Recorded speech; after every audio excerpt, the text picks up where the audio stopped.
Hey there, it's Nordic Rifleman here. Thought we could do a slightly different video this time. One of the reasons is that I recently acquired this DJI Pocket that is recording this, and it makes recording much easier. So I thought we could do a little video on the preparations for the Swedish Roebuck hunting, which starts on August 16th. So here we have the first point of interest on the journey towards the place where I will be hunting. Obviously a Roebuck has been here and kicking the ground and also scraping its horns against the tree here to let off some scent and to show who's the boss around here. I think there are obviously many more of these around here as well, and we will soon be walking down towards where I have my trail camera down here, and we will see if we can find some more traces. And actually very close to it, which I didn't spot on the way here, we come across something similar.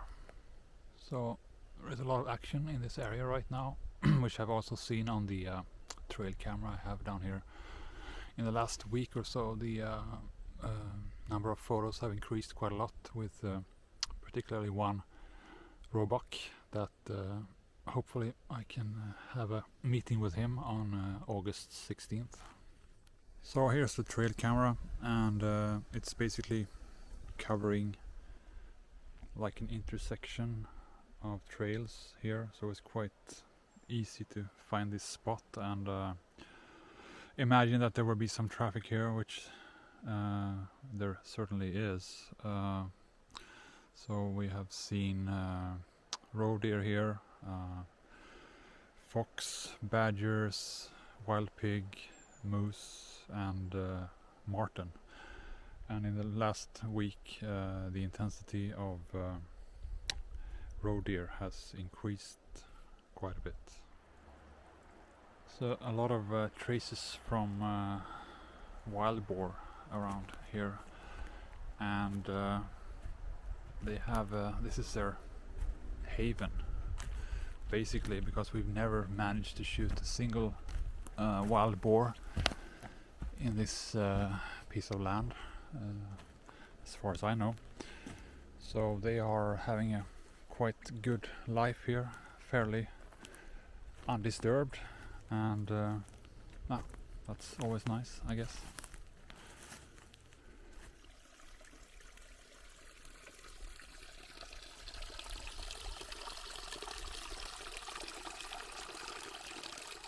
Here we have a bunch of chanterelles that we will come back to later, and over the ridge there is the main hunting area.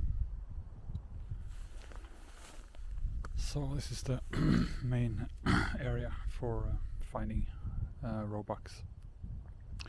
It's starting to grow up quite a bit, and I've been keeping down the birch trees around these the pine for a couple of years now, but it's getting more and more. It's getting harder and harder. So and if you sit across the ravine here, up on the hill right about here, and you shoot to here, it's roughly 100 meters, and it's quite nice because you have a very nice distance from the animals, since you have the ravine here, and they hardly ever notice you all the way up here, while they are preferably grazing down here and exposing a perfect broadside at 100 meters. Should be pretty nice.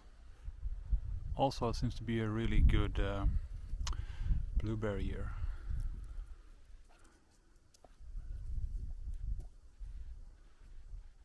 So now I'll be placing a couple of targets on these dead trees over here, and then make my way across the ravine and up the side of the hill here, quite slightly inaccessible, but I like it to get to the top where we will sit. So here we have some targets stapled to a dead tree,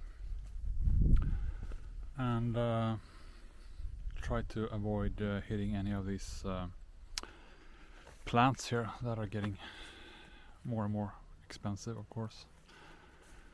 And then we'll make our way up to the top here. So here you can see the difference between where I've been cutting down the birch trees or the bushes compared to this area over here that I haven't touched at all, basically because this point here is not visible from across the creek or ravine here anyway. So there's no point in spending a lot of time on this, even though it would be ideally it would be nice to, you know, cut down all the birches in this area, but it's just not enough time.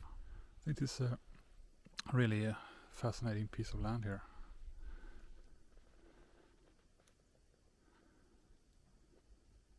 So this small path here is basically the only way to get up on the ridge here for a couple of 100 meters.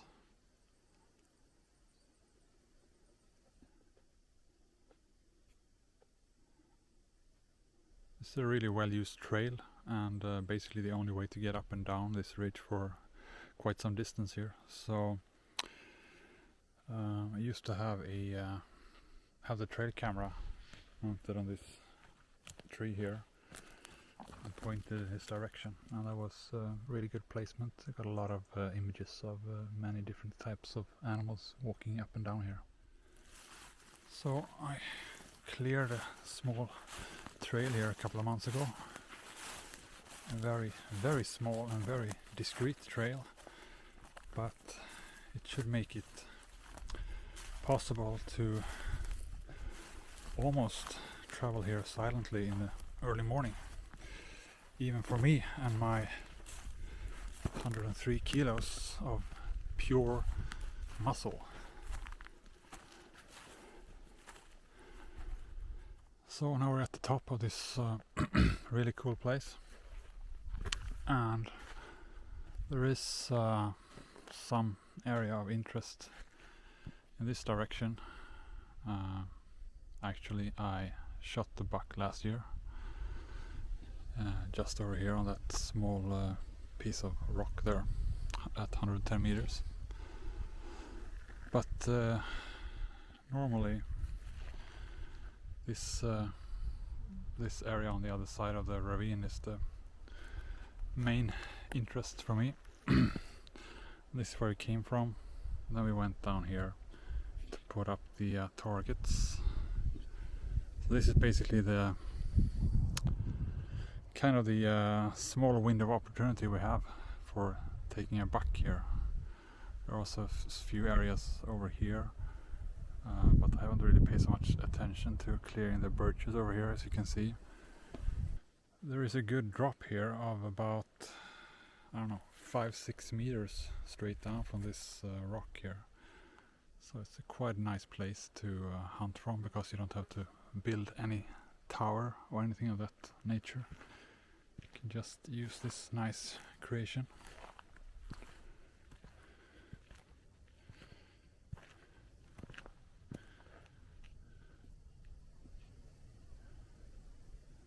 So this is towards the extreme left side of this hunting place where I shot the buck last year, like I said, around here. It's pretty hard to see on this very small screen on the DJI Pocket. And then we have this very nice area on the other side of the ravine is here, and then you have this whole area up here. Unfortunately, it's grown up quite a lot now. And well, you know, it's inevitable, but it's a bit sad, because this is a really nice place, and it will soon be no more or less. So I'm trying to keep it alive as good as I can by clearing these small sectors here from birch as far as I can, and probably one day we need to make a more serious clearing here as well. But on the other hand, the pine will grow up as it is already doing over here, and there is no stopping that. So I have to enjoy this place while it lasts, basically. Then it's going to be another, I don't know, 70, 80 years before we see this again. Won't be around then, I guess. Now time for one of the best moments of any forest or hunting trip. No matter how much it sucks with heavy rain, you haven't seen anything, you forgot the ammunition at home, or whatever. If you brought your strong coffee, then you're good to go. It doesn't matter what happens. You will have a nice fika in the fresh air, and you can't really beat that. Isn't nature just fantastic? I mean, you just created a perfect sitting position here, with a small ledge. I've been sitting here for a couple of years, and then you just sit down here. You can look across here. Such a magic place. So today we're shooting a Hornady ELDX 143 grain out of the 6.5 by 55 Swedish in the Blaser R8. I'm actually zeroed with the Norma Oryx from last winter, but I'm going back to the ELDX for no particular reason. I've used the ELDX for the last 2 years, shooting those 2 bucks, and it worked very well, so I think I'll stick to it until I get some weird reason to change to something else. And I'm shooting off a Primos bipod trigger stick with the Spartan Davros head and the magnetic adapter, which is a really nice design and invention. What else? We have an RCC M48 suppressor here and GPO Spectra 212 by 50 scope. So now I remove the rifle from the Primus trigger sticks and the Spartan Davros head, and it's very simple to attach the bipod, and since it's all magnetic, just pop it in here and ready to go. Very nifty design. Let's see if we can hit anything here now.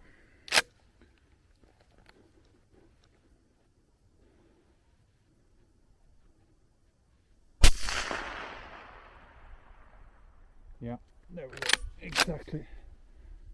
Dead on.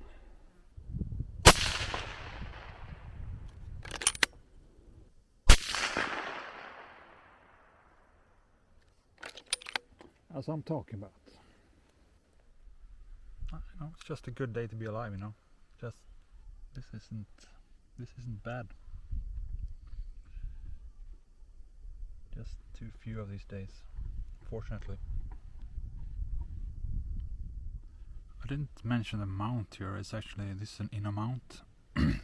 And what's so nice about this one is that these locking arms are really cleverly designed, because there's no way nothing's going to come here to open these by mistake, which could happen on other models of mounts. So you have to press a button on the other side here to flip out the arm like this.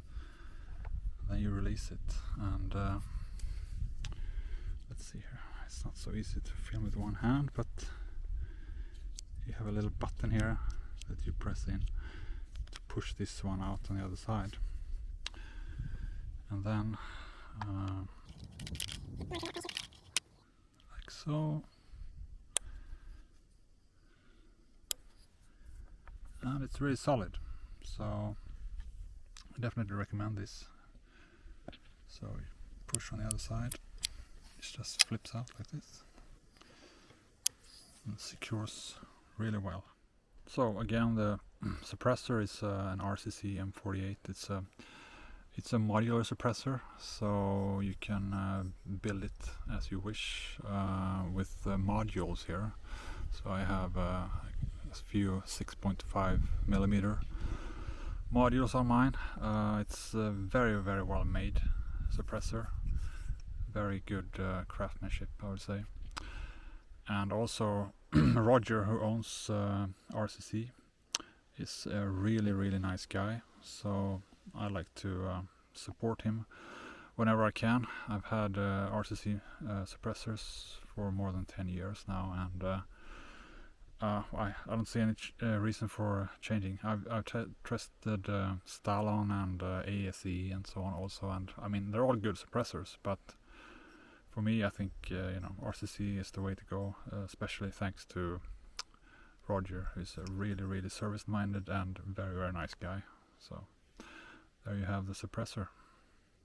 Okay, so here are the results. The first 3 were actually in the bullseye, as I suspected, because I thought that it's not possible to miss the whole target here, even though I was zeroed with Oryx instead of ELDX. So I couldn't make those out through the scope, so I confirmed by shooting a few shots here in the between these ones to get the bullet holes on the white paper. And yeah, it was fair enough, it was here.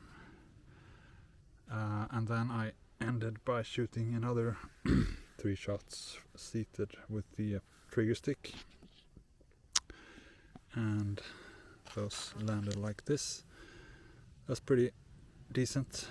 It's 114 meters, and these are field conditions, so there's no bench here, and there is no need or desire to measure group size or anything. It's just this is definitely adequate for what I'm about to do with the rifle, which is to hunt primarily roe deer with it. So yeah, it's a pretty good result. I'm happy with this session. Now it's getting really warm here, and the flies are attacking me, and the wind is dying, so I think I'll sign off here. Thank you for watching.